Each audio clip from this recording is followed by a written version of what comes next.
sa pagbubukas ng bagong taon. Kasama ang Philippine Charity Sweepstakes Office, pakinggan natin ang kanilang year-end report para sa bawat kapatid.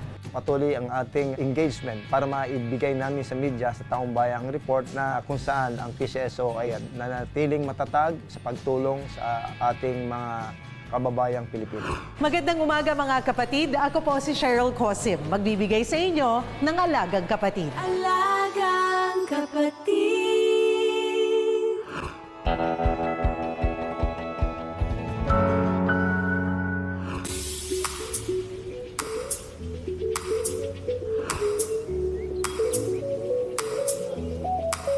Magandang umaga mga kapatid.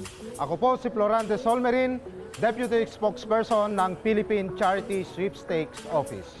Ilang buwan naging saksi ang Alagang Kapatid sa mga proyekto at programa ng PCSO noong 2018. Mula sa Individual Medical Assistance Program, PCSO Games, Institutional Partnership Program, Ambulance Donation Program at ang pag-angat ng Small Town Lottery.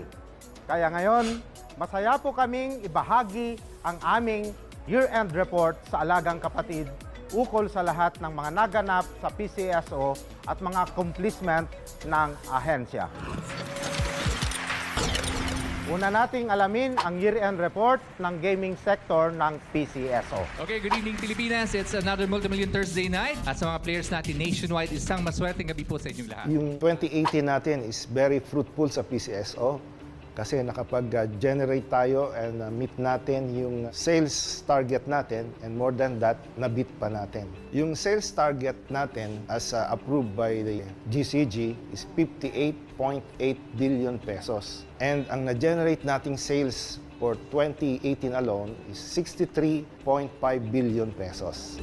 At the start of 2018, actually, medyo may apprehension kami na baka hindi namin ma-meet yung aming target na 58.8 billion pesos dahil yun ang start ng implementation ng train law. I-implement namin ang 20% documentary stamp tax sa bet per bet cost ng lotto tickets. Tapos i-implement din namin ang 20% sa mga prices namin. Nakita namin yung sales namin hindi pumipick up, and yung ibang games namin like yung online kino game namin really decreased to 45.6%. Almost 50% decrease sa sales. Nagawa kami ng marketing strategy, information dissemination sa public, sa mga lotto outlets. Naglagay kami ng mga posters, flyers. Ano ba yung train law? Despite all the campaign and information dissemination, parang hindi ganun ang acceptance ng public. However, nung lumaki yung jackpot natin for Ultra Lotto 658, and by the last quarter nga nung 2018, meron tayong phenomenal increase sa sales. Dito, nagkaroon tayo ng media mileage kasi yung mga hindi tumataya. And yung mga nagpa-place ng bet, nalaman nila ano ba yung DST, ano ba yung train law. Imagine yung sales namin increase to around 2,400% per draw. Yung mga huling draws natin, yung magre-reach na siya ng 1 billion pesos. Ito very phenomenal sa history ng PCSO. Let's play Ultra Lotto 658! Pilipinas ang inyong Ultra Lotto Jackpot Prize. 1,180,622,508 pesos. Pati yung mga games na Grand Lotto 655, Lotto 642, Mega Lotto 645, itong mga jackpot-bearing games namin, tumaas din po yung trend ng sales niya, aside from yung Ultra Lotto 658 natin during that time.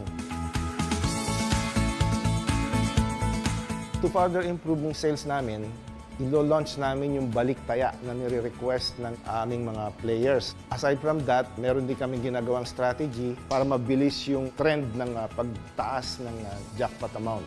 And aside from that, we are expecting na umpisahan na natin, ma-launch na natin yung ating nationwide online lottery system na makomplete yung bidding nito. And kung may bago tayong technology sa system, marami ang possibility na makapag-launch tayo ng new and exciting games. Kaya, 37-28. 5, 6. Matapos natin malaman ang mga accomplishment at plano ng gaming department ng PCSO, dumako naman tayo sa year-end report ng Small Town Lottery o STL. Actually, di ba nag-expand tayo ng 2017. So from 18, naging 84 yung ating AAC, no? We call it now ASA, Authorized STL Agents. Records will not lie. Based dun sa aming 2017 over 2018, we have an increase of 65.71% o 26 billion ang na-generate ng STL. For every province, meron tayong isang corporation. 2017, we have 84. And then we end up 2018, 86. Noong 2018, marami rin kaming na-terminate. And then meron din kaming mga dinagdag. In fact, noong 2018, 17 yung na-approve na STL natin na corporations. And then 14 ang operational nung nag-end kami ng 2018. We're faced with a lot of challenges dito sa STL. No? Number one is illegal gambling. Until now, nilalabanan pa rin yan ng mga STL namin. No? Sana ma-eliminate natin o eradicate natin ang illegal gambling. Conservatively, 26 billion yung na-generate for 2018. We're targeting a 5% increase lang. Because may mga corporations nga tayo na nagkakaroon ng violation, so nata-terminate sila. We will continue to expand, no? That's number one. And then, sana ma-realize ng mga STL corporations namin yung kanilang presumptive monthly retail receipts. And then, improvements sa operations like yung implementation ng official receipt or computerization. Number 4, yung strict adherence to our 2018 IRR. Medyo mas defined na ngayon yung ilang number of days na dapat nilang i-comply sa amin. And then, we have SOP. So, sinisystematize namin lahat yung sa operations ng STL.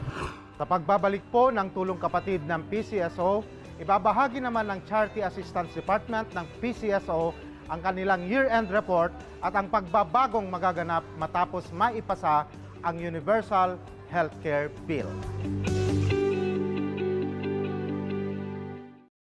Alagang kapatid.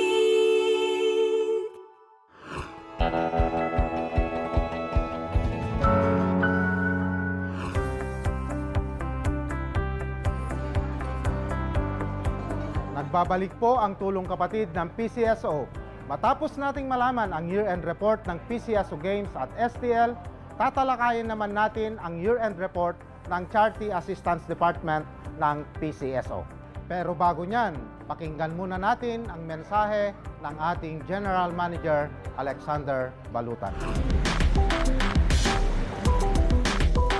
Una sa lahat, talaga namang umangat ang fund generation ng PCSO this year compared to last year. Bukod pa rin ay yung ating branch natin. Originally, 52 branches ng PCSO nationwide lang yan. And we want to reach lahat ng mga sulok-sulok. There are 82 provinces and we have established our last year, 67 PCSO branches nationwide to bring closer the services of the government through PCSO, itong mga medical assistance at saka ating mga health programs sa mga liblib na pook ng ating bansa.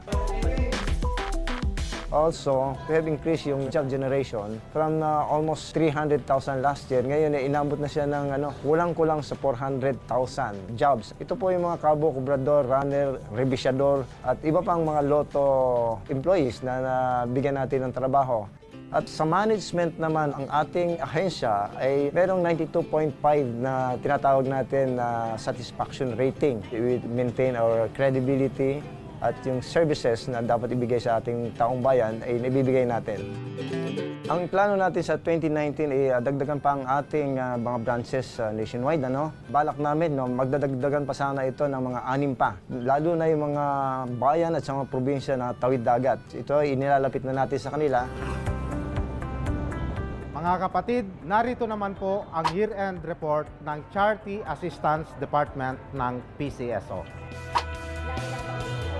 Ang PCSO for 2018, we consider 2018 as a banner year for PCSO simply because in terms of fund utilization, malaki ang naigugol ng PCSO sa kanyang charity services. In 2017, we spent 8.63 billion. In 2018, we spent 8,600 million. That's the increase. In terms of number of individuals, nasabi ko kanina 27%. In 2017, we've attended to more than 417,000. For this year, more than 520 ang natulungan ng PCSO for 2018 naman. Yung IMAP natin is the flagship program of the agency.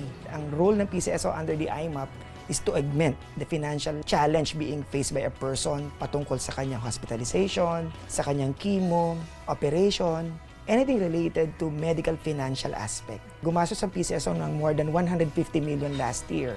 In the same manner, nakapagtala rin tayo ng quite a number of NGOs under the Institutional Partnership Program ng PCSO. And as an offshoot din, no, yung ating IMAP, meron tayong tinatawag na ASAP. Yung ASAP at Sourcing Processing, nagkaroon lang tayo ng shift kung saan we give na emphasis to public hospitals. So lahat ho ng pampublikong ospital, yun ho ang pinalalakas ng PCSO.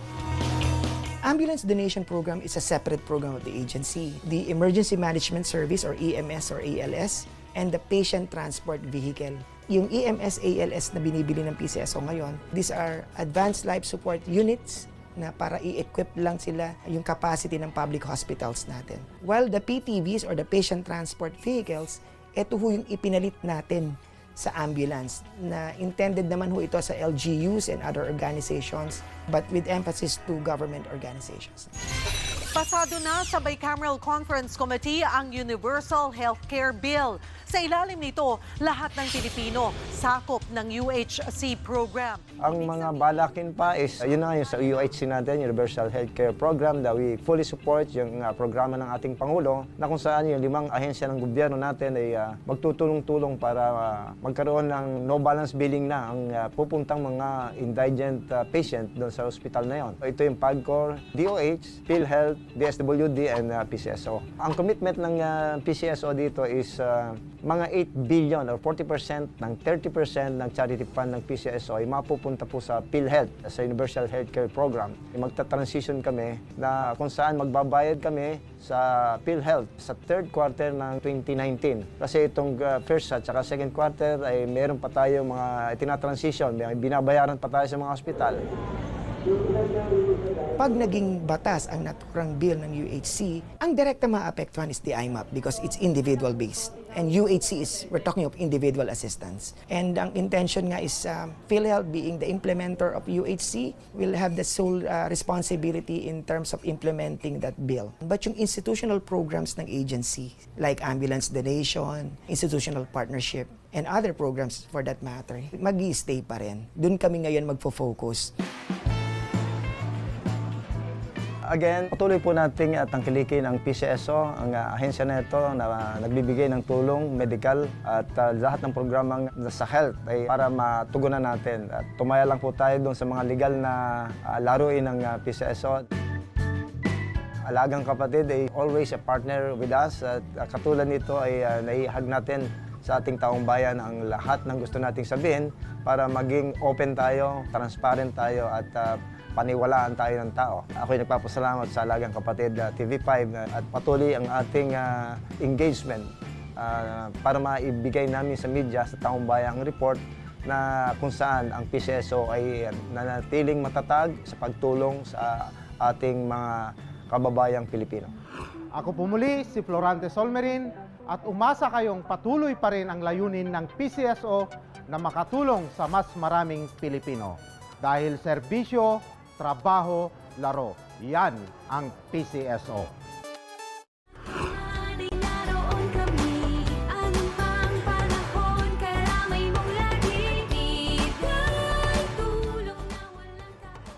Mga kapatid, huwag po ninyong kalimutan ang Alagang Kapatid sa radyo tuwing Huwebes at ang ating programa tuwing Sabado alas 10 ng umaga dito sa TV5.